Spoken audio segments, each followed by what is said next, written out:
তো হেই ভিউয়ার্স, কেমন আছেন সবাই? আশা করব সবাই ভালো আছেন। তো আজকে আমরা এক্সপ্লেন করছি দ্য ডিভাইড মুভিটা। আর এই মুভিটা বানানো হয়েছে খুবই সুন্দর একটা গল্প নিয়ে। তো এই জন্য আমি বলবো ভিডিওটা শেষ পর্যন্ত দেখার জন্য, আর নয়তো অনেক কিছু মিস করে ফেলবেন।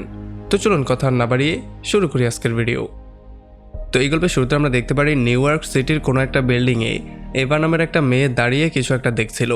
আসলে আমরা দেখতে পারি নিউ ইয়র্ক সিটিতে একটা পারমাণবিক বোমা পড়েছে, আর এই জন্যই পারমাণবিক বোমার আগুনগুলো ধীরে ধীরে অ্যাবার দিকে এগিয়ে আসছে। আর অ্যাবা জানলায় দাঁড়িয়ে এই সমস্ত ব্যাপারটা দেখছিল। আর সে এমনভাবে দাঁড়িয়েছিল যেন সে আগুনে পুড়তে চায়, সে পালানোর কোনো চেষ্টাই করছিল না। আর তখনই দ্রুত অ্যাবার বয়ফ্রেন্ড এসে কোনো রকমে তাকে টেনে হিস্ট্রে নিচে নিয়ে আসে, আর তাকে নিয়ে আসে আন্ডারগ্রাউন্ডের বম শেল্টারে, যেখানে আমরা মিকি নামের একটা লোককেও দেখতে পারি। এখন এই রুমের মধ্যে 8টা লোক আসার সঙ্গে সঙ্গে তারা এই রুমটাকে খুব ভালো করে সিল করে দেয়, যাতে করে রুমের মধ্যে কিছু ঢুকতে না পারে, বোমের কোনো টুকরো এটার মধ্যে ঢুকতে না পারে, আর তাদের কোনো ক্ষতিও না হয়। আমরা দেখতে পারি এখানে অ্যাবা, মিকি আর স্যামকে বাদ দিয়ে অ্যাড্রিয়ান আর যশ নামের 2টা ভাইও ছিল। আর তাছাড়া যশের ফ্রেন্ড ববি, ডেভিয়ার নামের একটা লোক, মার্লিন নামের একটা মা, আর তার ছোট্ট একটা বাচ্চা ওয়েন্ডিও ছিল। তো এখন যেহেতু এখানে মিকি বাস করতো, এই জন্য মিকি তাদের সবাইকে ওয়ার্নিং দিয়ে বলে দেয় যে যদি আমার এখানে তোমরা থাকতে চাও তাহলে অবশ্যই আমার নিয়ম ফলো করে থাকতে হবে। যেমন প্রথম নিয়ম হচ্ছে কেউ দরজার কাছে ভুলেও যাবে না। যদি কেউ দরজা খোলার ট্রাই করো তাহলে আমিই তাকে এখানে শেষ করে দেব। আর এটা বলার সঙ্গে সঙ্গেই কিছু একটা বিস্ফোরণ হয়ে কিছু ধুমার মতো জিনিস এসে যশের উপরে পড়ে। আর এই জন্য যশ প্রচণ্ড ঘাবড়ে যায়, কারণ তার মনে হয় এটা হয়তো বা রেডিয়েশন ট্রাস্ট। তবে তখন মিকি তাদের দুজনকে শান্ত করে বলে যে এটা কোনো রেডিয়েশন ডাস্ট না, এটা হচ্ছে গিয়ে নর্মাল ডাস্ট, যেটা বিল্ডিং ভাঙার জন্য তোমাদের গায়ে এসে পড়েছে। আর এগুলো শোনার পরে তারা দুজন ফাইনালি একটু শান্ত হয় যে আচ্ছা ঠিক আছে, তাহলে তো বেঁচে গেলাম। আর তখন আমরা দেখতে পারি ওয়েন্ডি নামের সেই ছোট্ট মেয়েটা মিকির কাছে এসে বলে যে আমি বাইরে যেতে চাই। তবে তখন মিকি বলে যে যদি তুমি বাইরে যাও তাহলে রেডিয়েশনের জন্য তোমার সমস্ত চুলগুলো পড়া শুরু করবে, আর তাছাড়া তোমার যত খেলনাদোলনা আছে সেগুলো পুড়ে ছারখার হয়ে যাবে। আর এগুলো শোনার পরে উইন্ডি প্রচণ্ড ভয়ের মধ্যে চলে আসে। আর তখন তার মা এসে মিকির সাথে রাগারাগি করা শুরু করে। সে বলে যে একটা বাচ্চার সাথে কি করে কথা বলতে হয়, তোমার এতটুকু জ্ঞান পর্যন্ত নেই। তো এরপরে মিকি তাদের সবাইকে তার খাবার থেকেই কিছু খাবার খেতে দেয়, আর তাদের সবাইকে বলে যে আমাদের এখানে অপেক্ষা করতে হবে যতক্ষণ পর্যন্ত সাহায্য চলে না আসে। তবে আমরা দেখতে পারি যশ এখানে বসে থাকতে চায় না, সে যেই কোনো মূল্যে বাইরে বেরোতে চায়। এই জন্য সে যখনই ববিকে নিয়ে বাইরে যাওয়ার ট্রাই করে তখনই মিকি একটা কুড়াল দিয়ে তার উপরে গিয়ে আক্রমণ করে দেয়, যেখান থেকে যশ কোনো রকমে সেভ হয়ে যায়। আর এরপরে মিকি তাদের সবাইকে বলে যে জাপানে যেই 2টা পারমাণবিক বোমা ফেলা হয়েছিল হিরোশিমা নাগাসাকিতে, সেগুলোর যেই ভয়াবহতা, তাছাড়া চেরনোবিলে যেই বিস্ফোরণ হয়েছিল সেটার যেই ভয়াবহতা, সেগুলো সম্পর্কে তোমরা তো খুব ভালো করেই হয়তোবা জানো। সেখানে মানুষ শত শত বছর ধরে মরছে, আর যদি এই রেডিয়েশনের অল্প একটুও আমাদের মধ্যে চলে আসে তাহলে চিন্তা করো আমাদের কি অবস্থা হবে। আমি চাই না এখানে এই অবস্থায় মরতে। তবে এগুলো শোনার পরে এবার একটু বেশি ভয় পেয়ে যায়, এই জন্য সে তাকে চুপ করতে বলে। সে বলে যে প্লিজ চুপ করো, আমি আর কিছু শুনতে চাই না। তবে এরপরে যখন রাত হয়ে যায় তখন এবার দেখতে পারে যে মিকির একটা আলাদা রুমই আছে, যেখানে সে কাউকে যাওয়ার জন্য না করেছে, সেখানে সে নিজেই কিছু একটা করছে। আর তখন স্যাম আর তার কথাবার্তা আমরা বুঝতেও পারি যে তাদের দুজনের মধ্যে সম্পর্ক খুব একটা ভালো না, কিন্তু স্যাম এটাকে ঠিক করার বারবার করে ট্রাই করছে। তবে আমরা দেখতে পারি স্যাম যেই কোনো মূল্যে বাইরে বেরোতে চায়, সে এখানে বন্দি হয়ে বসে থাকতে চায় না, কারণ সে জানেও না বাইরে কি হয়েছে, বাইরের পরিবেশ আদৌ ঠিক আছে নাকি সব কিছু ধ্বংস হয়ে গেছে। তবে যখন স্যাম এখান থেকে যাওয়ার ট্রাই করে তখনই মিকি তার গালের মধ্যে একটা জোরে চড় মেরে আর তাকে সেখানে শান্ত করে দেয়। আর এটা দেখার পরে উইন্ডি নামে সেই মেয়েটা প্রচণ্ড ভয় পেয়ে যায়। তবে মিকি গিয়ে তাকেও শান্ত করার ট্রাই করে। সে বলে যে প্লিজ তুমি ভয় পেও না, কারণ আমি তোমাকে কিছু করব না, তুমি হচ্ছে গিয়ে আমার সবচেয়ে ভালো বন্ধু। এখন যখন তারা এই কথাবার্তাগুলো বলছিল তখনই তারা দরজার ওই পাশ থেকে কিছু শব্দ শুনতে পারে, এমন একটা শব্দ যেন তাদের দরজাটা কেউ কাটছে। আর একটু পরে দরজাটা খুলে যায়, আর আমরা দেখতে পারি যে 5টা সোলজার ভেতরের দিকে আসে, যারা কিনা রেডিয়েশন থেকে বাঁচার জন্য স্যুট পরে নিয়েছে। তাদের মনে হয় যে এগুলো হয়তো তাদের দেশের সোলজার, যারা কিনা তাদেরকে সেভ করার জন্য এসেছে। তবে তখন আমরা দেখতে পারি এই 5টা সোলজার এসেই তাদের সবাইকে গান পয়েন্টে নিয়ে নেয়, আর তারা দ্রুত উইন্ডি নামের সেই মেয়েটাকে ধরে একটা ইঞ্জেকশন দিয়ে তাকে সেখান থেকে ধরে নিয়ে যায়। মার্লিন তার মেয়েকে সেভ করার জন্য দৌড়ে যেই কোনো কিছু করার ট্রাই করে, তবে এতে করে কোনো লাভই হয় না। আর যেই বাকি 3টা সোলজার ছিল সেই 3টা সোলজারকে অর্ডার দিয়ে বলা হয় তাদের সবাইকে শেষ করে দেওয়ার জন্য। এখন যেহেতু মিকি এখানে ছিল না, সে ছিল তার রুমের মধ্যে, এই জন্য সোলজাররা মিকি সম্পর্কে জানতো না। আর এই জন্যই মিকি এসে পেছন দিয়ে তাদের উপরে আক্রমণ করে দেয়, আর তাদের একটা সোলজারকে সে শেষও করে দেয়। আর 2য় নম্বর সোলজারটাকে ডেলভিন শেষ করে দেয়। এই জন্য 3য় নম্বর সোলজারটা পাগলের মতো গুলি করা শুরু করে, যেখানে এন্ডেন একটু বেশি আহত হয়ে যায়। আর এরপরে সেই সোলজারটা গিয়ে স্যামকে মেরেই ফেলতে যাচ্ছিল, তবে তখনই পেছন দিয়ে আবারও মিকি এসে তাকে শ্যুট করে দেয়, আর এই জন্য ফাইনালি তাদের সবাইকে সে সেভ করে। এখন আমরা দেখতে পারি বেচারা এন্ডেন প্রচণ্ড আহত হয়ে আছে, আর অন্যদিকে মার্লিন তার মেয়েকে নিয়ে প্রচণ্ড টেনশনের মধ্যে আছে। আর তখনই ডেভিয়ান একটা রেডিও নিয়ে সেই রেডিওটাকে ওপেন করে সেটা দিয়ে কোনো সাহায্য চাওয়ার ট্রাই করে, তবে তখন মিকি তার উপরে প্রচণ্ড রাগ করে রেডিওটা বন্ধ করতে বলে, কারণ যদি রেডিওটা তারা অন করে তাহলে রেডিওর অন্য পাশ থেকে তাদের লোকেশন আর সিগন্যাল দুইটাই হয়তো তারা ট্র্যাক করতে পারে। আর এরপর তারা সোলজারদের মুখ খুলে চেক করে, তারা দেখতে পারে এই সোলজাররা দেখতে এশিয়ানদের মতো। এখন এই সমস্ত কথাবার্তার মধ্যে মার্লিন তার মেয়েকে সেভ করার জন্য পাগলের মতো হয়ে যায়, সে দৌড়ে যাওয়া শুরু করে বাইরের দিকে, তবে এই জন্য সবাই তাকে কোনো রকমে ধরে এনে স্টোর রুমে বন্ধ করে দেয়। এখন যেহেতু এখানে 3টা স্যুট আছে আর এই গোলাগুলির মধ্যে 2টা স্যুট অলরেডি নষ্ট হয়ে গেছে, তো এই জন্য এখন শুধু এখানে একটা স্যুটই আছে, আর এখানে তাদের মধ্যে একজনকে সেই স্যুটটা পরে বাইরে গিয়ে চেক করতে হবে আর সমস্ত ব্যাপারটা দেখে আবারও ব্যাক করতে হবে। এখন যদিও এবার স্যুট পরে বাইরে যাওয়ার জন্য রেডি হয়েছিল, তবে মিকি তাকে বিশ্বাস করে না, যেহেতু যশের ভাই একটু আহত হয়ে আছে, এই জন্য মিকি বিশ্বাস করে যে যশ বাইরে গেলে ব্যাক করে অবশ্যই আসবে, এই জন্য সে যশকে যাওয়ার জন্য বলে। আর এরপরে এবার এসে মার্লিনকে শান্ত করে বলার ট্রাই করে যে তোমার মেয়েকে আমরা অবশ্যই খুঁজে বের করব। আর যশের বাইরে যাওয়ার আগে মার্লিন তার কাছে প্রমিসও করিয়ে নেয় যে তুমি আমাকে প্রমিস করে যাও যে তুমি আমার মেয়েকে যেই কোনো মূল্যে খুঁজে আনবে, আর যশও তার কাছে প্রমিস করে বাইরে বেরিয়ে চলে আসে। এখন যখনই তারা দরজা দিয়ে বাইরে আসে তখন তারা দেখতে পারে যে এই দরজা থেকে রেডিয়েশন থেকে বাঁচার জন্য একটা রাস্তার মতো বানানো হয়েছে একটা পলিথিনের মাধ্যমে, আর এই রাস্তাটা যায় একটা ল্যাবের দিকে। আর যখনই যশ আস্তে আস্তে করে সামনের দিকে আগায় তখন সে এখানের পরিবেশ দেখতে পেয়ে পুরোপুরি শকড হয়ে যায়। সে দেখতে পারে এখানে কোনো একটা এক্সপেরিমেন্ট করা হচ্ছে, যেন এটাকে একটা মেডিকেল ল্যাব। এখানে অনেকগুলো বাচ্চাকে বন্দি করে রাখা হয়েছে, যেখানে একটা উইন্ডিও ছিল। উইন্ডির সমস্ত চুলগুলো ফেলে দেওয়া হয়েছে, তার চোখের উপরে ব্যান্ডেজ করা হয়েছে, আর তার মুখের মধ্যে একটা টিউব পর্যন্ত লাগানো হয়েছে। এখন এখানে কিসের রিসার্চ চলছে, কেমন রিসার্চ চলছে, আর এগুলো কেনই চলছে, এই ব্যাপারগুলো যশ বুঝতেই পারছিল না। এই জন্য সে চারপাশে চেক করা শুরু করে, তবে তখন কিছু সোলজার যখন তাকে চিনতে পারে তখন তারা তাকে ধরার ট্রাই করে, এই জন্য যশ দৌড়ে আবারও সেই চেম্বারের দিকে যাওয়া শুরু করে। তবে তখন সেই 2টা সোলজার যখন তাকে ফলো করে ধরতে যায় তখন সে তাদের দুজনকে শ্যুট করে সেখানে মেরে ফেলে, আর তার গুলিটাও সে সেখানেই ফেলে দিয়ে চলে আসে। এখন সে মধ্যে এসে সবাইকে বলে যে বাইরে আর কিছুই অবশিষ্ট নেই, সব কিছু চুরমার হয়ে গেছে। আর তাছাড়া সে মার্লিনের দিকে তাকিয়ে তাকে সরি বলে, সে বলে যে আমি উইন্ডিকে সেভ করতে পারলাম না। এই সমস্ত ব্যাপারগুলোতে মার্লিন প্রচণ্ড আপসেট হয়ে যায় আর সে কান্নাকাটি করা শুরু করে। আর তখনই সোলজাররা বাইরে থেকে এসে তাদের দরজাটাকে ওয়েল্ডিং করে দেয়, যাতে করে তারা এই দরজাটা খুলতেও না পারে আর কোনোদিন বাইরেও বেরোতে না পারে। আর তখন এদিকে এবা চলে আসে অ্যাড্রিয়ানের কাছে, আর তার যত জখম আছে সেগুলোতে সে একটু মলম লাগিয়ে দেয়, আর তার সাথে সে কথাবার্তা বলে তাকে একটু গুড ফিল দেওয়ার ট্রাই করে। আসলে যদিও এবা কোনোদিনও অ্যাড্রিয়ানের সাথে কথাবার্তা বলেনি, তবে অ্যাড্রিয়ান তার নিচের ফ্লোরেই থাকতো, আর যখন সে গিটার প্লে করতো তখন সেই গিটারের শব্দগুলো এবার কাছে খুবই ভালো লাগতো, সে খুবই মন দিয়ে তার গিটার প্লে করা শুনতো। এখন এখানে কথাবার্তার মধ্যে যখনই এবা তাকে কিস করতে যাচ্ছিল তখনই এখানে স্যাম চলে আসে, আর এই জন্য এবার তাকে কিসও করতে পারে না। এখন এমন করে করেই কয়েকটা সপ্তাহ পার হয়ে যায়, আর আমরা দেখতে পারি যে সোলজারদের লাশগুলো পড়েছিল সেগুলোর পচার জন্য এতটা দুর্গন্ধ শুরু হয়ে যায় যে এখানে থাকাটা মুশকিল হয়ে গেছে। তবে তখনই মিকি তাদেরকে বলে যে এই লাশগুলোকে টুকরো টুকরো করে বাথরুমের সাহায্যে আমাদের বাইরে পাঠিয়ে দিতে হবে। তবে এই লাশগুলোকে টুকরো টুকরো করবে কে? তখনই তাদের সামনে ববি চলে আসে, আর ববি বলে যে আমি লাশগুলোকে টুকরো টুকরো করতে পারবো। আর ফাইনালি সেগুলোকে বাথরুমে নিয়ে টুকরো টুকরো করে বাথরুমের মধ্য দিয়ে সেগুলোকে বাইরে পাঠিয়ে দেয়।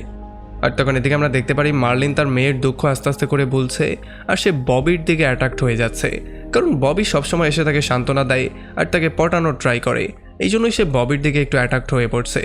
আর তখন এদিকে সবাই জানতে পারে যে মিকি সেই রুমটার মধ্যে সবাইকে ঢুকতে এই জন্য দেয় না কারণ সেখানে সে অনেকগুলো খাবার জমা করে রেখেছে, আর যেহেতু অনেকগুলো সপ্তাহ পার হয়ে গেছে তারা খাবার দাবারও খুব বেশি একটা খেতে পারছে না, এই জন্য তারা প্রচণ্ড ক্ষুধার মধ্যে পাগলের মতো হয়ে যায়। আর এই জন্য তারা সবাই মিলে সেই রুমের মধ্যে যায় আর সমস্ত জায়গা চেক করা শুরু করে। আমরা দেখতে পারি এখানে 9/11-এর কিছু পিকচার পড়েছিল আর তার মেয়ে আর ওয়াইফের পিকচার পড়েছিল। আর তখন মিকি তাদেরকে বলে যে এখানে কোনো খাবার দাবার নেই। আর যখন এই ব্যাপারগুলো নিয়ে তাদের মধ্যে ঝগড়া শুরু হয় তখন মিকি যশকে জোরে একটা পাঞ্চ করে দেয়। এবার বুঝতেই পারছিল না যে এখন সে কি করবে, এই জন্য সে চলে আসে মার্লিনের সাথে কথাবার্তা বলার জন্য। তবে সে দেখতে পারে মার্লিন তো ববির সাথে মজা করছে, সে এমন করে মজা করছে যেন তার মেয়ে কখনো গায়েবই হয়নি, সে তার মেয়েকে পুরোপুরি ভুলে গেছে। আর এবার এমনটা দেখতে পেয়ে প্রচণ্ড আপসেট হয়ে যায় আর দ্রুত সেখান থেকে বেরিয়ে চলে যায়। আর তখন এদিকে দেখতে পারি ডেলভিন তার রুম থেকে একটা গান বের করে আসলে ডেলভিন যেহেতু একজন সিকিউরিটি গার্ড ছিল, এই জন্য তার কাছে গান আগে থেকেই ছিল, আর সে চিন্তা করে এটা দিয়ে সে মিকিকে শেষ করে দিবে।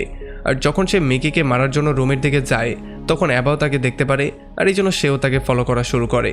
এখন রুমের মধ্যে যাওয়ার পরে ডেলভিন জানতে পারে যে মিকির এখানে আরও একটা সিক্রেট রুম আছে, যেটার মধ্যে মিকি ইচ্ছা করে খাবার স্টোর করে রেখেছে, যেগুলো সে বেশি দিন ধরে খেতে পারে আর সবার চেয়ে বেশি বাঁচতে পারে।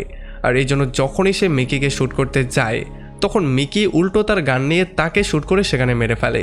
আর এগুলো দেখার পরে এবার চিল্লাচিল্লি করে সবাইকে এখানে নিয়ে আসে, আর এই জন্য সবাই মিকিকে ধরে চেয়ারের সাথে বেঁধে ফেলে। এখন মিকি যে রুমের মধ্যে খাবার স্টোর করেছিল, সেই রুমটা একটা কোড দিয়ে লক করা ছিল, এই জন্য সবাই তার কাছে কোড জিজ্ঞেস করে। তবে যখন মিকি কোড বলছিল না, তখন যশ তার একটা আঙুল কেটে ফেললে ফাইনালি সে সেই কোডটা বলে দেয়। এখন যেহেতু অনেক দিন পার হয়ে গেছে আর এই লোহাগুলো আস্তে আস্তে করে নষ্ট হয়ে যাচ্ছে, এই জন্য তাদের বাংকারের মধ্যেও রেডিয়েশন লিক করছিল, আর এই রেডিয়েশন লিকের জন্য আস্তে আস্তে করে তাদের সবার অবস্থা খারাপ হয়ে যাচ্ছিল। এবার দেখতে পারে তারা আস্তে আস্তে করে সবাই পাগল হয়ে যাচ্ছে। যেমন ববি আর যশ সবসময় মার্লিনের সাথে ইন্টিমেট হতো আর তার উপরে টর্চার করার ট্রাই করতো। যদি মার্লিন ইন্টিমেট হতে না চাইতো, তাহলে জোর করে তার সাথে ইন্টিমেট হওয়ার ট্রাই করতো। আর এই ব্যাপারগুলোর জন্য সে নিজেও পাগলের মতো হয়ে যখন দরজার দিকে দৌড়ে যাওয়ার ট্রাই করে, তখন তাকে আটকানোর জন্য স্যাম এখানে চলে আসে, আর স্যাম তাকে ধরে তার সাথেও জোর করে ইন্টিমেট হওয়ার ট্রাই করে, কিন্তু এবার কোনো রকমে নিজেকে তার থেকে সেভ করে ফাইনালি সেখান থেকে দৌড়ে পালিয়ে যায়। আমরা দেখতে পারি যশ আর ববি সেই খাবারওয়ালা রুমটা দখল করে নিয়েছে, এখন সেটার উপরে তাদের এই কন্ট্রোল। শুধুমাত্র অ্যাড্রিয়ানই ছিল এমন একটা লোক যে কিনা এবার একটু টেক কেয়ার করতো। একদিন এবার দেখতে পারে ববি আর যশ স্যামের সাথে বসে মদ খাচ্ছিল, আর পাশেই মার্লিন বসেছিল, যাকে কিনা তারা দুজন এতটাই টর্চার করেছে যে তার নাক মুখ দিয়ে রক্ত পর্যন্ত বেরোচ্ছে। এখন যশ এবাকে দেখার পরে জিজ্ঞেস করে, তুমি ট্রুথ নেবে না ডেয়ার নেবে? আসলে তারা ট্রুথ আর ডেয়ার খেলছিল। তখন এবা বলে ট্রুথ। তখন সে জিজ্ঞেস করে যে তুমি কি স্যামকে ভালোবাসো? তখন এবা বলে যে হ্যাঁ আমি ভালোবাসি। আর এরপরে যশ তাকে কোয়েশ্চেন করে যে তুমি কি আমার ভাই অ্যাড্রিয়ানকে ভালোবাসো? তখন এবা এটাকে ইগনোর করে বলার ট্রাই করে যে তুমি তোমার কোয়েশ্চেন অলরেডি জিজ্ঞেস করে ফেলেছো। এখন পরের বারের পালা ছিল স্যামের। স্যাম যখন ডেয়ার চুজ করে, তখন তাকে কাজ দেওয়া হয় ডেলভিনের লাশটাকে টুকরো টুকরো করে বাথরুম দিয়ে বাইরে পাঠিয়ে দেওয়ার জন্য। তবে যেহেতু এটা স্যামের পক্ষে সম্ভব না, এই জন্য অ্যাবা তাকে আটকানোর ট্রাই করে, কারণ স্যাম হচ্ছে একটু ভীতু টাইপের মানুষ। আর এটা দেখার পরে যশ আর ববি তার উপরে প্রচণ্ড রাগ করে আর তার উপরেই টর্চার করা শুরু করে। তারা তো একজন ধরে স্যামের হাতটাকে ভেঙেই ফেলে। আর এরপর অ্যাবাকে বলে যে যদি তুমি তাকে জীবিত দেখতে চাও, তাহলে এখন তুমি নিজে গিয়ে তার লাশটাকে টুকরো টুকরো করে সেটাকে বাথরুম দিয়ে বাইরে পাঠিয়ে দিবে। এখন যেহেতু বেচারি এবার কাছে কোনো অপশনও নেই, এই জন্য সে নিজে গিয়ে অনেক কষ্ট করে ফাইনালি তার লাশটাকে টুকরো টুকরো করে সেটাকে বাথরুম দিয়ে বাইরে পাঠিয়ে দেয়। এখন আস্তে আস্তে করে এখানে সব কিছু আউট অফ কন্ট্রোল হয়ে যাচ্ছিল, তাছাড়া সবাই পাগলের মতো ব্যবহার করছিল। আর তখনই চেয়ারে বাঁধা মিকি এভাকে বলে যে আমার হাত পাগুলো খুলে দাও, আমি সব কিছু ঠিক করে দিব। আর তাছাড়া স্টোর রুমে আমি খাবারগুলো লুকাইনি, সেগুলো আমি তোমাদেরকে বলতেই যাচ্ছিলাম। তবে আমরা দেখতে পারি অ্যাবা তাকে কোনোভাবেই বিশ্বাস করতে চায় না। আর তখন মিকি তাকে বলে যে যদি আমাকে বিশ্বাস করতে না চাও, তাহলে তুমি স্টোর রুমে গিয়ে চেক করো, সেখানে আমি একটা গান লুকিয়ে রেখেছি, সেই গানটা পেলে তুমি আমাকে এনে দিয়ে দিও। এখন যদিও অ্যাবা তাকে বিশ্বাস করতে চায় না, তবে তবুও সেই গিয়ে এগুলো স্যামকে বলে। আর স্যামও তাকে বারবার করে বলে যে তার কথায় কোনোভাবে বিশ্বাস করা যাবে না, সে আমাদেরকে ধোঁকা দিয়েছে। তবে যেহেতু অ্যাবা তাকে বারবার করে বুঝিয়েছে, এই জন্য ফাইনালি স্যাম রাজি হয়ে যায় লুকিয়ে স্টোর রুমে গিয়ে সেই গানটাকে খুঁজে বের করার জন্য। আর এদিকে ববি আর যশ একে অন্যের চুল কেটে পুরোপুরি টাকলা হয়ে যায়। আমরা দেখতে পারি তারা পাগলের মতো হয়ে গেছে, তারা নিজেরাই বুঝতে পারছে না তারা করছেটা কি। তাদের বিহেভিয়ার এমনটা ছিল যেন তারা কোনো মেন্টাল রোগী ছিল, কয়েক জনম ধরেই তারা মেন্টাল রোগী। আর তাছাড়া আমরা দেখতে পারি যশ যখন গিয়ে আয়নার সামনে দাঁড়ায়, তখন সে বুঝতে পারে যে তারা হয়তোবা কয়েকদিনেরই মেহমান, হয়তোবা 2-1 দিনের মধ্যেই তাদের মৃত্যু হয়ে যাবে। এই জন্য তার চোখ দিয়ে পানি চলে আসে। এখন যেহেতু মিকি অ্যাবাকে বলেছিল স্টোররুমের মধ্যে একটা গান আছে, এই জন্য অ্যাবা সেটা চেক করতে চলে আসে। তবে এখানে আসার পরে সে পুরোপুরি শকড হয়ে যায়। সে দেখতে পারে মার্লিনের লাশ এখানে পড়ে আছে, তারা দুজন মার্লিনকে রেপ করতে করতে মেরেই ফেলেছে। আর এটা দেখার পরে অ্যাবা দ্রুত বাইরে চলে আসে আর বাইরে এসে অপেক্ষা করা শুরু করে। একটু পরে সে দেখতে পারে ববি বাইরে গিয়েছে, কারণ লাইট বারবার করে আপ ডাউন করছে। আর এই সুযোগটা নিয়ে সে মধ্যে চলে আসে আর সে জসকে সিরিয়াস করে তার সাথে ইন্টিমেট হওয়ার ট্রাই করে। আর এমন করে সে তাকে বাইরেও নিয়ে আসে। আর এই সুযোগটা পেয়ে স্যাম ঢুকে যায় স্টোররুমের মধ্যে আর ফাইনালি সে গানটা নিয়ে নেয়। তবে ততক্ষণে সেখানে ববিও চলে এসেছে। এখন যেহেতু স্যাম এই গানটা পেয়ে গিয়েছে, এই জন্য সে ববিকে গান পয়েন্টে নিয়ে নেয়। তবে তখন অন্যদিকে আমরা দেখতে পারি অ্যাবা বারবার করেই শুধু জসকে কিস করছিল আর কোনোভাবে সামনে আগাতে দিচ্ছিল না। এই জন্য জসের মাথা প্রচণ্ড গরম হয়ে যায় আর সে তাকে একটা জোরে পাঞ্চ করে তার সাথে ফুললি ইন্টিমেট হওয়ার ট্রাই করে। তবে এগুলোতে অ্যাবা এত বেশি রাগ করে যে সে একটা পেন দিয়েই তার উপরে আক্রমণ করে দেয়। তবে এগুলোতে যশের মাথা প্রচণ্ড গরম হয়ে যায় আর সে সিদ্ধান্ত নেয় তাকে এখনই শেষ করবে। তবে তখনই এখানে সঠিক সময় আর্ডিয়ান চলে আসে আর সে তার ভাই যশকে আটকে ফেলে। তবে তখন আমরা দেখতে পারি স্যাম ববিকে গান পয়েন্টে নিয়ে বাইরে চলে আসে। এখন এই ব্যাপারগুলো দেখার পরে অ্যাবা স্যামকে বারবার করে বলা শুরু করে সে যেন ববিকে শ্যুট করে মেরে ফেলে। তবে যেহেতু স্যাম হচ্ছে একটু ভীতু প্রকৃতির, এই জন্য সে কোনোভাবেই শ্যুট করতে পারছিল না।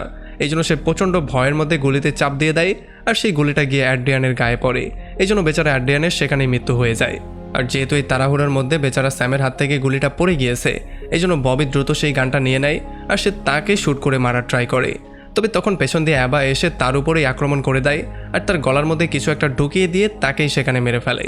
আর এদিকে বেচারা যশ যখন দেখতে পারে তার ভাইয়ের মৃত্যু হয়ে গেছে, তখন সে পাগলের মতো হয়ে যায়। এই জন্য সে পাগলের মতো গিয়ে প্রথমে স্যামকে খুন করে আর এরপর সে অ্যাবাকেও মারার ট্রাই করে।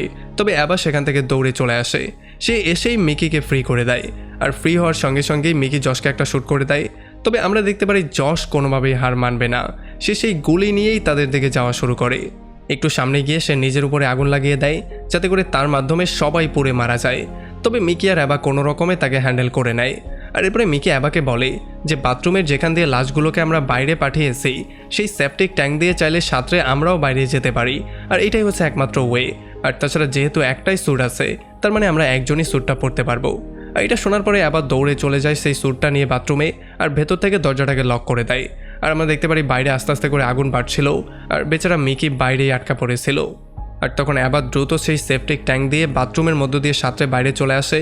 আর যেহেতু মিকি বাইরেই আটকা পড়েছিল, এই জন্য সে তার ওয়াইফ আর বাচ্চার কথা স্মরণ করে এখানে আগুন লাগার জন্য তারও সেখানে মৃত্যু হয়ে যায়। আর যখন অ্যাবা বাইরে বেরিয়ে আসে তখন সে দেখতে পারে শুধু ধ্বংসযজ্ঞ। সে দেখতে পারে যে এই বোমার জন্য এখানে সব কিছু চুরমার হয়ে গেছে, আশেপাশে কোনো মানুষ জীবিত নেই, শুধু এত বড় একটা শহরের মধ্যে সেই জীবিত আছে, তার কোনো সঙ্গী নেই, সাথী নেই। তাছাড়া এখানে এতটাই ধ্বংসযজ্ঞ হয়েছে যেটা সে জীবনে কোনোদিন দেখতে পায়নি। আর এমনই একটা ভয়ঙ্কর পয়েন্টে এই পুরো মুভিটা এখানে শেষ হয়ে যায়। আসলে এই মুভিতে অনেকগুলো কোয়েশ্চেনের অ্যান্সারই আমাদেরকে দেয়া হয়নি, যেমন পারমাণবিক অ্যাটাকটা করলো কারা, সেই সোলজাররা কোন দেশের ছিল, আর তাছাড়া সেই সোলজাররা কেনই বা বাচ্চাদের উপরে এক্সপেরিমেন্ট করছিল, মিকির গল্পটাই আসলে কী ছিল, আর তাছাড়া এখন যেহেতু অ্যাবা বাইরে বেরিয়ে চলেই এসেছে, এখন সে করবেটা কি। আর এই সমস্ত কোয়েশ্চেনের অ্যান্সারগুলোই আমাদেরকে দেয়া হয় না। আর যেহেতু এই মুভির কোনো সেকেন্ড পার্টও নেই, তার মানে আমরা জানতেও পারবো না। এখন আমরা জানি না কবে এটার সেকেন্ড পার্ট আসবে। তবে যাই হোক, আমাদেরকে কমেন্ট করে জানান কেমন লাগলো ভিডিও। যদি ভালো লাগে তাহলে অবশ্যই একটা লাইক করবেন, আর যদি এখনও আমাদের চ্যানেলটা সাবস্ক্রাইব করে না থাকেন তাহলে প্লিজ করে ফেলুন। তো আমাদের দেখা হবে অন্য কোনো ভিডিওতে অন্য কোনো একদিন। Till then, take care.